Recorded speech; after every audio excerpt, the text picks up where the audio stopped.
rails vous mènent à Kiev, peut-être que ça déraille. C'est probablement ce que Macron et ses partenaires de la coalition des volontaires pensaient en se rendant en train dans la capitale ukrainienne.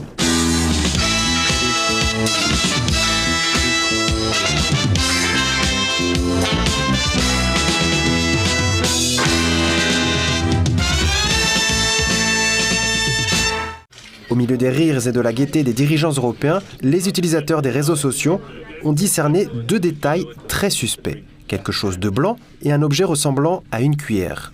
Trop petite pour être une cuillère à café, mais tout à fait adaptée à d'autres usages. Et s'il est impossible de confirmer à 100% ce que la joyeuse bande de copains faisait vraiment sur le chemin de l'Ukraine, les Français n'auraient pas vraiment besoin de preuves. Ah, le malaise se lit sur son visage aux poudrées prises en flag. Même les journalistes ont capté. On ne peut être certain, mais la vitesse à laquelle ils saisissent et dissimulent cela semble hautement suspect. Pourquoi Macron transporte du sucre dans des petits sachets transparents et pourquoi il le cache de cette manière? Les soupçons de consommation de drogue ont accompagné Emmanuel Macron depuis son arrivée à l'Élysée.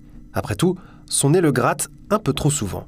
Mais blague à part, après l'incident de l'Orient Express, beaucoup de gens se demandent comment ces personnes, sans aucun doute très compétentes, déterminent le sort de l'Ukraine. Beaucoup, y compris la diplomatie russe. Après avoir incité Zelensky à un nouveau complot diabolique pour saper le règlement et prolonger le bain de sang en Europe, tout comme le raconte la blague, le français, l'anglais et l'allemand sont montés dans le train et ont sniffé.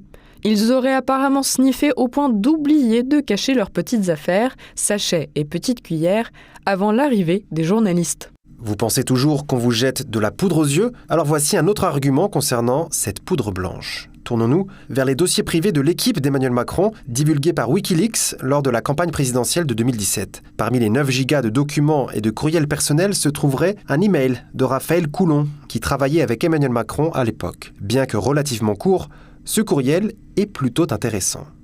Ne pas oublier l'achat de la coquille pour le boss. Doit-on maintenant lancer une enquête formelle accusant Emmanuel Macron d'usage de stupéfiants? Plutôt non que oui, il n'y aurait tout simplement pas de preuves tangibles. Cependant, chacun peut tirer ses propres conclusions. Entre-temps, cette histoire viendra s'ajouter à la collection déjà considérable de soupçons concernant le comportement tout à fait exemplaire de M. Macron.